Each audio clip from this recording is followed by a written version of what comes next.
The case of a former student of Ashoka University has sparked national attention due to two sharply conflicting narratives, one presented by her parents alleging exploitation and the other by the woman herself asserting her right to escape abuse and live independently. Now, background of the case was that the woman, now in her early 20s, left her home in Rohtak, Haryana on 24th October 2023. Her parents reported her missing the same day. However, documents submitted by the woman to police and later to the court indicate that her departure was deliberate and planned. In multiple written statements to the police, she claimed she had endured years of physical and emotional abuse at home. She specifically alleged that her father had been physically abusive since she was 10 years old and described incidents of intimidation and threats shortly before she left.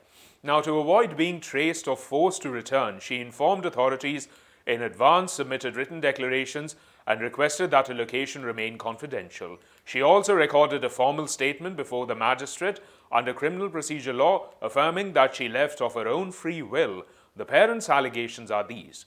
In contrast, her parents claim that their daughter was influenced and possibly exploited by individuals associated with Ashoka University. They have alleged the existence of a network or sex change racket involving faculty members, students, and activists. They also point to circumstantial evidence such as her presence at the university staff member's residence after leaving home, financial transactions from her account to another student, a certificate bearing a different name, which they claim reflects external influence. They have specifically named a university professor and others, accusing them of indoctrination and manipulation. The parents have demanded a probe by national agencies and have taken their complaint to the Haryana State Commission for Women. Now, the role of the university is this. Ashoka University has denied any involvement.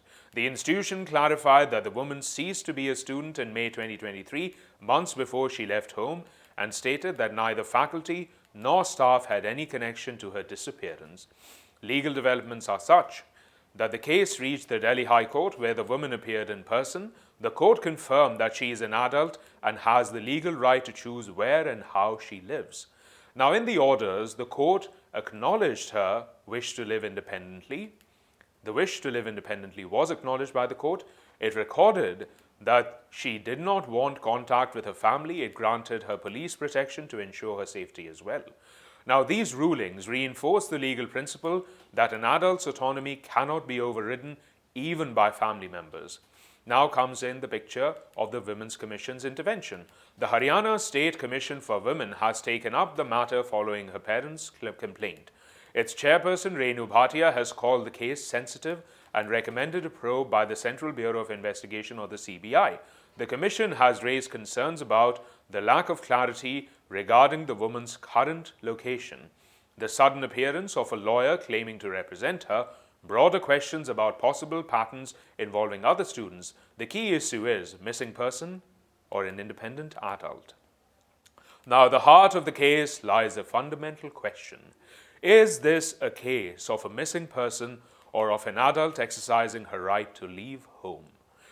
The woman's statement and court rulings strongly support the latter interpretation. However, the parents' allegation of coercion and exploitation have kept the controversy alive and prompted demands for further investigation as well. In conclusion, this case highlights a complex intersection of personal autonomy, family conflict, and institutional accountability. While the legal system has affirmed the woman's right to independence, ongoing allegations and public scrutiny mean the matter is far from resolved.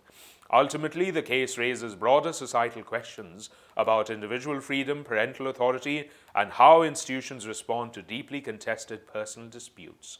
Thank you for watching. For more such videos, subscribe to the NewsX YouTube channel, hit the bell icon.